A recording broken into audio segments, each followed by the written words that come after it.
নিম কাঠের ঔষধি গুণ সম্পন্ন মহিলাদের মাথার বিশেষ এক ধরনের চিরুনি তৈরি করে তাক লাগিয়ে দিলেন যশোরের এক কাঠমিস্ত্রি। প্লাস্টিকের চিরুনির ক্ষতিকারক দিকের কথা চিন্তা করে নিজের মেধা এবং বুদ্ধিকে কাজে লাগিয়ে তৈরি করলেন নিম কাঠ দিয়ে ঔষধি গুণ সম্পন্ন কাঠের এই চিরুনি। দর্শক, আজকে আপনাদেরকে আমি দেখাবো কিভাবে নিম কাঠ দিয়ে সুন্দর সুন্দর ডিজাইনের ঔষধি গুণ সম্পন্ন এই চিরুনি তৈরি করা হয়, তার সম্পূর্ণ প্রসেস।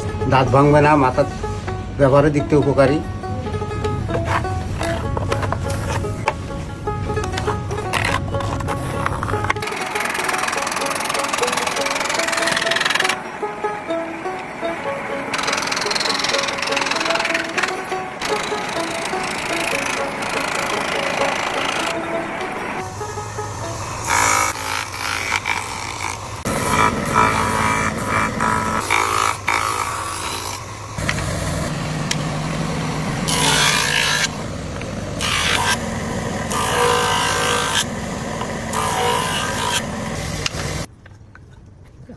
কাজ করা আছে যেমন দরকার এগুলি।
তো দর্শক, তৈরি হয়ে গেল সেই যশোরের অমল কাকার হাতের নিম কাঠের সুন্দর সুন্দর ডিজাইনের চিরুনি।